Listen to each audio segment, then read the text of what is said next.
नमस्कार दोस्तों, आज फिर से हाजिर हूँ मुंशी प्रेमचंद के उपन्यास धिक्कार पर आधारित कहानी लेकर। चलिए कहानी शुरू करते हैं। अनाथ और विधवा मानी के लिए जीवन में अब रोने के सिवा दूसरा अवलंब न था। वो 5 वर्ष की थी जब पिता का देहांत हो गया। माता ने किसी तरह पालन किया। 16 वर्ष की अवस्था में मोहल्ले वालों की मदद से उसका विवाह भी हो गया, पर साल के अंदर ही माता और पति दोनों विदा हो गए। इस विपत्ति में उसे अपने चचा वंशीधर के सिवा और कोई नजर न आया जो उसे आश्रय देता। वंशीधर ने अब तक जो व्यवहार किया था उससे ये आशा न हो सकती थी कि वो वहां शांति से रह सकेगी, पर वो सब कुछ सहने और सब कुछ करने को तैयार थी।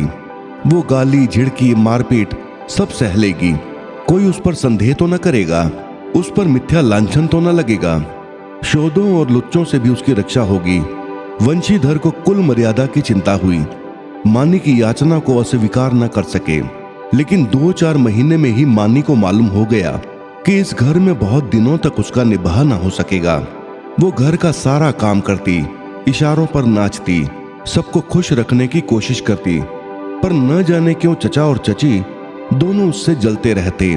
उसके आते ही मेहरी अलग कर दी गई। नहलाने धुलाने के लिए एक लौंडा था, उसे भी जवाब दे दिया गया, पर मानी से इतना उबार होने पर भी चचा और चची न जाने क्यों उससे मुंह फुलाए रहते। कभी चचा घुड़कियां जमाते, कभी चची कोसती, यहाँ तक कि उसकी चचेरी बहन ललिता भी बात बात पर उसे गालियां देती। घर भर में केवल उसके चचेरे भाई गोकुल ही को उससे सहानुभूति थी। उसी की बातों में कुछ स्नेह का परिचय मिलता था। वो अपनी माता का स्वभाव जानता था। अगर वो उसे समझाने की चेष्टा करता या खुल्लम खुल्ला मानी का पक्ष लेता तो मानी को एक घड़ी में घर में रहना कठिन हो जाता। इसलिए उसकी सहानुभूति मानी ही को दिलासा देने तक रह जाती थी। वो कहता, बहन मुझे कहीं नौकर हो जाने दो, फिर तुम्हारे कष्टों का अंत हो जाएगा।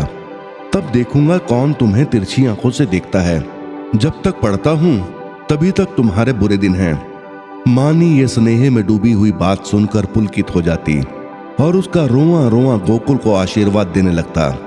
आज ललिता का विवाह है। सवेरे से ही मेहमानों का आना शुरू हो गया है।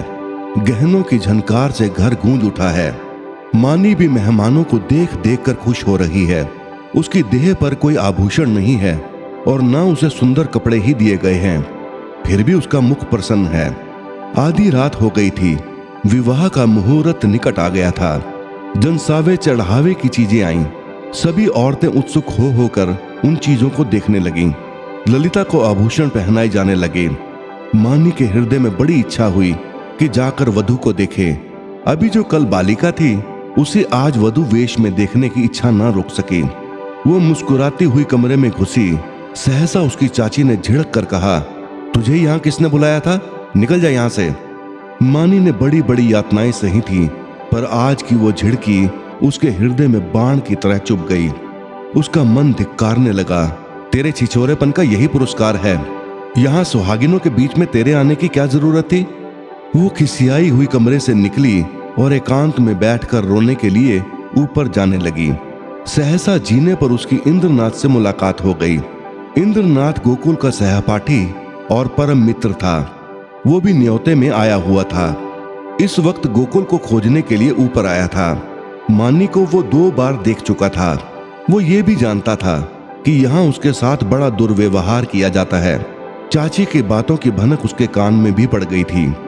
मानी को ऊपर जाते देखकर वो उसके चित्त का भाव समझ गया और उसे सांत्वना देने के लिए ऊपर आया, मगर दरवाजा भीतर से बंद था। उसने किवाड़ की दरार से भीतर झांका। मानी मेज के पास खड़ी होकर रो रही थी। उसने धीरे से कहा, मानी द्वार खोल दो। मानी उसकी आवाज सुनकर कोने में छिप गई और गंभीर स्वर में बोली, क्या काम है? इंद्रनाथ ने गदगद स्वर में कहा, तुम्हारे पैरों पड़ता हूं मानी, खोल दो। ये स्नेह में डूबा हुआ विनय मानी के लिए अभूतपूर्व था। इस निर्दय संसार में कोई उससे ऐसे विनती भी कर सकता है, इसकी उसने स्वप्न में भी कल्पना न की थी। मानी ने कांपते हुए हाथों से द्वार खोल दिया। इंद्रनाथ झपट कर कमरे में घुसा। देखा कि छत से पंखे के कड़े में एक रस्सी लटक रही है। उसका हृदय कांप उठा। उसने तुरंत जेब से चाकू निकाल कर रस्सी काट दी और बोला, क्या करने जा रही थी मानी? जानती हो इस अपराध का दंड क्या है? मानी ने गर्दन झुकाकर कहा, इस दंड से कोई और दंड कठोर हो सकता है? जिसकी सूरत से लोगों को घृणा है, उसे मरने के लिए भी अगर कठोर दंड दिया जाए तो मैं यही कहूंगी कि ईश्वर के दरबार में न्याय का नाम भी नहीं है। तुम मेरी दशा का अनुभव नहीं कर सकते। इंद्रनाथ की आंखें सजल हो गईं। मानी की बातों में कितना कठोर सत्य भरा हुआ था। बोला, सदा ये दिन नहीं रहेंगे मानी। अगर तुम ये समझ रही हो कि संसार में तुम्हारा कोई नहीं है तो ये तुम्हारा भ्रम है। संसार में कम से कम एक मनुष्य ऐसा है जिसे तुम्हारे प्राण अपने प्राणों से भी प्रिय हैं। सहसा गोकुल आता हुआ दिखाई दिया। मानी कमरे से निकल गई। इंद्रनाथ के शब्दों ने उसके मन में एक तूफान सा उठा दिया। उसका क्या आशय है ये उसकी समझ में न आया। फिर भी आज उसे अपना जीवन सार्थक मालूम हो रहा था। उसके अंधकारमय जीवन में एक प्रकाश का उदय हो गया।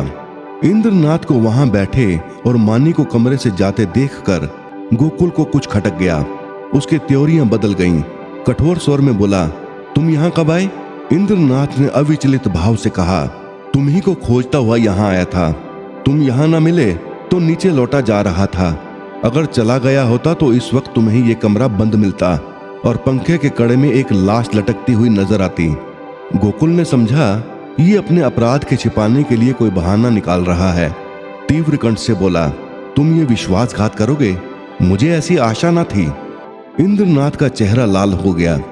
वो आवेश में खड़ा हो गया और बोला, न मुझे ये आशा थी कि तुम मुझ पर इतना बड़ा लांछन रख दोगे। मुझे मालूम न था कि तुम मुझे इतना नीच और कुटिल समझते हो। मानी तुम्हारे लिए तिरस्कार की वस्तु हो, मेरे लिए वो श्रद्धा की वस्तु है और रहेगी। मुझे तुम्हारे सामने अपनी सफाई देने की जरूरत नहीं है, लेकिन मानी मेरे लिए उससे कहीं पवित्र है जितनी तुम समझते हो। इसके लिए और अनुकूल परिस्थितियों की राह देख रहा था, लेकिन मामला आ पड़ने पर कहना ही पड़ रहा है। ये तो मैं जानता था कि मानी का तुम्हारे घर में कोई आदर नहीं, लेकिन तुम लोग उसे इतना नीच और त्याज्या समझते हो, ये आज तुम्हारी माता की बातें सुनकर मालूम हुआ। केवल इतनी सी बात के लिए कि वो चढ़ावे के गहने देखने चली गई थी, तुम्हारी माता ने उसे बुरी तरह झिड़का, जैसे कोई कुत्ते को भी न झिड़केगा। तुम कहोगे इसमें मैं क्या करूं? मैं कर ही क्या सकता हूं? जिस घर में एक अनाथ स्त्री पर इतना अत्याचार हो, उस घर का पानी पीना भी हराम है। अगर तुमने अपनी माता को पहले ही दिन समझा दिया होता तो आज ये नौबत ही ना आती। तुम इस इल्जाम से बच नहीं सकते। तुम्हारे घर में आज उत्सव है। मैं तुम्हारे माता पिता से कुछ बातचीत नहीं कर सकता, लेकिन तुमसे कहने में संकोच नहीं है कि मानी को मैं अपने जीवन के सहचर्य बनाकर अपने को धन्य समझूंगा। मैंने समझा था अपना कोई ठिकाना करके तब यह प्रस्ताव करूंगा, पर मुझे भय है कि यह विलंब करने में शायद मानी से हाथ धोना पड़े। इसलिए तुम्हें और तुम्हारे घर वालों को चिंता से मुक्त करने के लिए मैं आज ही ये प्रस्ताव किए देता हूँ। गोकुल के हृदय में इंद्रनाथ के प्रति ऐसी श्रद्धा कभी ना हुई थी। उस पर ऐसा संदेह करके वो बहुत ही लज्जित हुआ। उसने ये भी अनुभव किया कि माता के भय से मैं मानी के विषय में तटस्थ रहकर कायरता का दोषी हुआ हूं। ये केवल कायरता थी और कुछ नहीं। कुछ झेपता हुआ बोला, अगर अम्मा ने मानी को इस बात पर झिड़का तो वो उनकी मूर्खता है। मैं उनसे अवसर मिलते ही पूछूंगा। इंद्रनाथ ने कहा, अब पूछने पाछने का समय निकल गया। मैं चाहता हूं कि तुम मानी से इस विषय में सलाह करके मुझे बतला दो। मैं नहीं चाहता कि अब वो यहाँ क्षण भर भी रहे। मुझे आज मालूम हुआ कि वो गर्वणी प्रकृति की स्त्री है, और सच पूछो तो मैं उसके स्वभाव पर मुग्ध हो गया हूँ। ऐसी स्त्री अत्याचार नहीं सह सकती। गोकुल ने डरते डरते कहा, लेकिन क्या तुम्हें मालूम है कि वो विधवा है? जब हम किसी के हाथों अपना असाधारण हित होते देखते हैं तो हम अपनी सारी बुराइयां उसके सामने खोल कर रख देते हैं। हम उसे दिखाना चाहते हैं कि हम उसकी इस कृपा के सर्वथा योग्य नहीं हैं। इंद्रनाथ ने मुस्कुराकर कहा, जानता हूं, सुन चुका हूं, और इसीलिए तुम्हारे बाबूजी से कुछ कहने का मुझे अब तक साहस नहीं हुआ। लेकिन न जानता तो भी इसका मेरे निश्चय पर कोई असर न पड़ता। मानी विधवा ही नहीं अछूत हो, उससे भी गई बीती अगर कुछ हो सकती है वो भी हो, फिर भी मेरे लिए वो रमणी रत्न है। हम छोटे छोटे कामों के लिए तजुर्बेकार आदमी खोजते हैं, जिसके साथ हमें जीवन यात्रा करनी है उसमें तजुर्बे का होना ऐप समझते हैं। मैं न्याय का गला घोटने वालों में से नहीं हूं। विपत्ति से बढ़कर तजुर्बा सिखाने वाला कोई विद्यालय आज तक नहीं खुला। जिसने इस विद्यालय में डिग्री ले ली उसके हाथों में हम निश्चिंत होकर जीवन की बागडोर दे सकते हैं। किसी रमणी का विधवा होना मेरी आंखों में दोष नहीं, गुण है। गोकुल ने पूछा, लेकिन तुम्हारे घर के लोग? इंद्रनाथ ने प्रसन्न होकर कहा, मैं अपने घर वालों को इतना मूर्ख नहीं समझता कि इस विषय पर वो आपत्ति करें। लेकिन वे आपत्ति करें भी तो भी मैं अपनी किस्मत अपने हाथ में ही रखना पसंद करता हूँ। मेरे बड़ों के मुझ पर अनेकों अधिकार हैं। बहुत सी बातों में मैं उनकी इच्छा को कानून समझता हूँ, लेकिन जिस बात को मैं अपनी आत्मा के विकास के लिए शुभ समझता हूँ उसमें मैं किसी से दबना नहीं चाहता।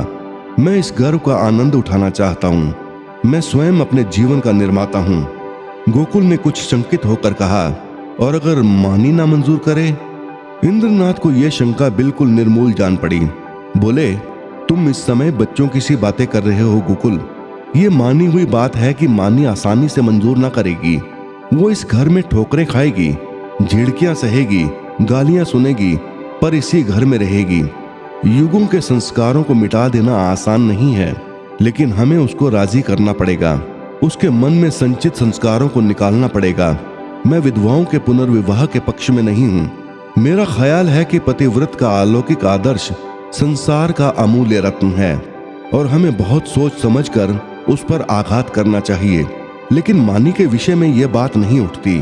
प्रेम और भक्ति नाम से नहीं, व्यक्ति से होती है। जिस पुरुष की उसने सूरत भी नहीं देखी उससे उसे प्रेम नहीं हो सकता। केवल रस्म की बात है, इस आडंबर की नहीं। इस दिखावे की हमें परवाह नहीं करनी चाहिए।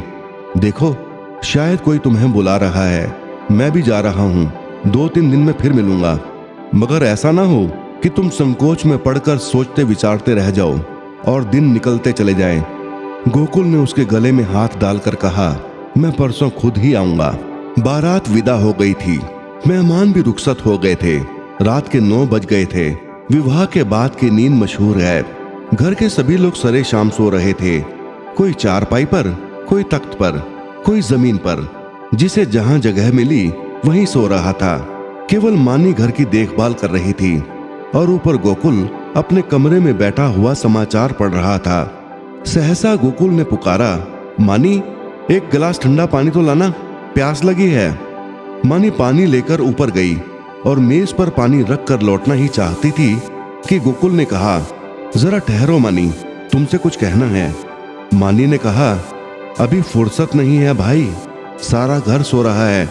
कहीं कोई घुस आए तो लोटा थाली भी ना बचे। गोकुल ने कहा, घुस आने दो। मैं तुम्हारी जगह होता तो चोरों से मिलकर चोरी करवा देता। मुझे इसी वक्त इंद्रनाथ से मिलना है। मैंने उससे आज मिलने का वचन दिया है। देखो, संकोच मत करना। जो पूछ रहा हूं उसका जल्द उत्तर देना। देर होगी तो वो घबराएगा। इंद्रनाथ को तुमसे प्रेम है, ये तुम जानती हो ना? मानी ने मुंह फेर कर कहा, यही बात कहने के लिए मुझे बुलाया था। मैं कुछ नहीं जानती। गोकुल ने कहा, खैर, ये वो जाने और तुम। वो तुमसे विवाह करना चाहता है। वैदिक रीति से विवाह होगा। तुम्हें स्वीकार है? मानी की गर्दन शर्म से झुक गई। वो कुछ जवाब न दे सकी। गोकुल ने फिर कहा, दादा और अम्मा से ये बात नहीं कही गई। इसका कारण तुम जानती ही हो।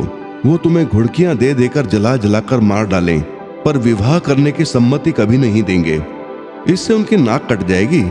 इसलिए अब इसका निर्णय तुम्हारे ही ऊपर है। मैं तो समझता हूँ तुम्हें स्वीकार कर लेना चाहिए। इंद्रनाथ तुमसे प्रेम करता ही है। यूं भी निष्कलंक चरित्र का आदमी और बला का दिलेर है। भय तो उसे छू ही नहीं गया। तुम्हें सुखी देखकर मुझे सच्चा आनंद होगा। मानी के हृदय में एक वेग उठ रहा था, मगर मुंह से आवाज ना निकली। गोकुल ने अब की खींच कर कहा, देखो मानी, ये चुप रहने का समय नहीं है। क्या सोचती हो? मानी ने कांपते हुए स्वर में कहा, हाँ। गोकुल के हृदय का बोझ हल्का हो गया। मुस्कुराने लगा। मानी शर्म के मारे वहां से भाग गई। दोस्तों, आज की कहानी यहीं तक। इस कहानी का अगला भाग लेकर जल्दी ही आपसे मुलाकात होगी। दोस्तों, आपको ये कहानी कैसी लगी कृपया कमेंट करके जरूर बताएं।